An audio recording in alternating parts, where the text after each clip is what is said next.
اچھا ہوا جو آپ کی پہچان ہو گئی، اچھا کیا جو آپ نے اچھا نہیں کیا۔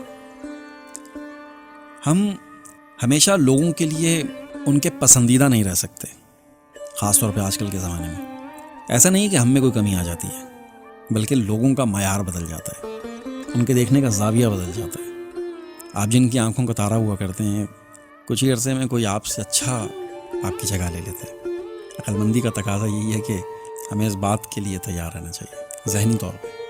بہاریں سدا نہیں ٹھہرا کرتی، زوال سے پہلے عروج کو چھوڑ دینا ہی بہتر ہے، ورنہ بہت تکلیف ہوتی ہے۔ میں اکثر اپنے دوستوں سے کہتا ہوں کہ جب آپ پر عروج ہو تو اس وقت برے وقت کی تیاری ضرور کر لیں، کیونکہ آپ ہمیشہ لوگوں کے لیے ان کے پسندیدہ نہیں رہ سکتے۔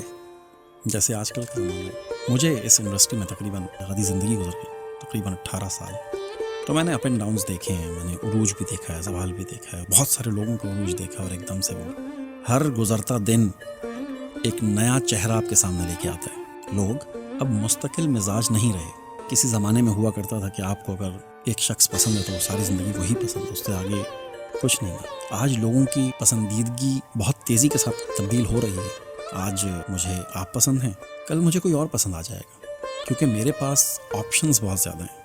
ٹاپ پہ رہنا ہر وقت یہ اب ناممکن ہو گیا ہے۔ جب آپ عروج پہ ہیں اور اس عروج کو سنجیدگی سے لے لیا، تو پھر جب بہت سارے اور لوگ آپ سے آگے نکل جائیں گے تو آپ کو تکلیف نہیں ہوگی، کیونکہ آپ اپنی جگہ پہ اسٹیبل ہیں، آپ نے بنا لیا جو بنانا تھا۔